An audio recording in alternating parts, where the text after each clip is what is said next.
کے شرافت کا 2-3 چیزوں سے ہی پتہ چل جاتا ہے. مجھے یاد ہے ایک دفعہ میں سفر پہ جا رہا تھا, تو جو فرنٹ سیٹ پہ جو ڈرائیور بیٹھا ہوا تھا نا, اچھا ہمارے ساتھ فیملی بھی تھی, تو میں نے دیکھا وہ ڈرائیور نے کیا کیا ہے, وہ جو گلاس ہوتا ہے نا جو پیچھے دیکھنے کے لیے ہوتا ہے, اس نے اوپر کر دیا تاکہ پیچھے خواتین پہ نظر نہ پڑے. تو یہ عمل, یہ اس طرح کی حرکتیں نا بتا رہی ہوتی ہیں کہ یہ جو بندہ ہے یہ بڑا خاندانی ہے. اور ایسے بھی ٹھرکی ہوتے ہیں جو آپ خواتین کے ساتھ جائیں گے تو وہ گلاس کو باقاعدہ کسی لیڈی پہ سیٹ کر دیتے ہیں, وہ پھر بہانے سے جھانک رہے ہوتے ہیں.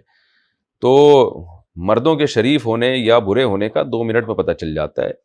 اس لیے میں کسی کی نیت پہ شک نہیں کر رہا کہ اگر بھابھی گھر میں موجود ہیں اور دیور گھر سے باہر نہیں نکلا تو خدا نخواستہ دیور کوئی برا آدمی ہے.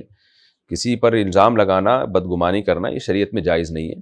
لیکن بھابھی جب گھر میں اکیلی ہو, جوان بھابھی ہو, تو دیور کی اخلاقی ذمہ داری ہے کہ وہ گھر میں نہ رہے, وہ گھر سے باہر نکلے.